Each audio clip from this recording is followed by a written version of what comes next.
ഇത് കാണുമ്പോൾ തന്നെ ഏകദേശം എല്ലാവർക്കും ഒരു പിടി കിട്ടി കാണും എന്താണിത് ഇറക്കിയെടുക്കാൻ പോകുന്നത് എന്നുള്ളത്. അച്ചാർ തന്നെയാണ്, ബീട്രൂട്ടിൻ്റെ അച്ചാർ. ബീട്രൂട്ടും ഡേറ്റ്സും ക്യാരറ്റൊക്കെ ചേർന്നിട്ടുള്ള ഈ ഒരു അച്ചാർ എങ്ങനെയാണ് തയ്യാറാക്കി എടുക്കുന്നതെന്ന് നോക്കാം. ആദ്യം ഡേറ്റ്സിലേക്ക് കുറച്ച് ചുടുവെള്ളം ഒഴിച്ചിട്ട് ഒന്ന് സോക്ക് ചെയ്യാൻ വേണ്ടിയിട്ട് മാറ്റി വെക്കാം. അതിനുശേഷം ക്യാരറ്റ്, ബീട്രൂട്ട് തൊലി കളഞ്ഞിട്ട് അതൊന്ന് ഇതുപോലെ ചോപ്പറിലിട്ടിട്ടൊന്ന് ഗ്രേറ്റ് ചെയ്തെടുക്കുന്നുണ്ട്. ചോപ്പറിൻ്റെ ലിങ്ക് വേണ്ട ഒരു ലിങ്ക് ഒന്ന് കമൻറ്റ് ചെയ്തോളൂ കേട്ടോ.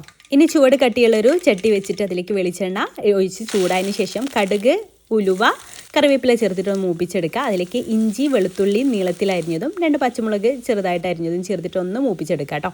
അതിലേക്ക് ഗ്രേറ്റ് ചെയ്തെടുത്തിട്ടുള്ള ബീട്രൂട്ട്, ക്യാരറ്റ് ചേർത്തിട്ട് ഒന്ന് മിക്സ് ചെയ്തെടുക്കുക. നമുക്കിത് വെളിച്ചെണ്ണയിലും നല്ലെണ്ണയിലും ഉണ്ടാക്കിയെടുക്കട്ടെ. നല്ലെണ്ണയിലാകുമ്പോൾ ഒന്നുകൂടെ ഷെൽഫ് ലൈഫ് കിട്ടും. പിന്നെ അതിലേക്ക് ആവശ്യത്തിനുള്ള ഉപ്പും മുളക് പൊടിയും മഞ്ഞൾപ്പൊടിയും ചേർത്തിട്ട് വീണ്ടും നന്നായിട്ടൊന്ന് വഴറ്റിയെടുക്കാം. അപ്പോൾ അതാ ബീട്രൂട്ടൊക്കെ ഒന്ന് കുക്കായിട്ട് വന്നിട്ടുണ്ട്. ഇനി അതിലേക്ക് സോക്ക് ചെയ്ത് വെച്ചിട്ടുള്ള ഈത്തപ്പഴം കൂടെ ചേർത്ത് കൊടുക്കുക. ഈത്തപ്പഴം അരച്ച് ചേർക്കേണ്ട കേട്ടോ, ഇതുപോലെ കടിക്കാൻ കിട്ടുന്ന രീതിയിൽ അങ്ങ് ചേർത്ത് കൊടുത്താൽ മതി. ഉപ്പ് കുറവാന്ന് തോന്നിയപ്പോൾ കുറച്ചുകൂടെ ഉപ്പ് ചേർത്തിട്ടുണ്ട്. പിന്നെ ഒട്ടും വെള്ളമൊന്നും ചേർക്കരുത്.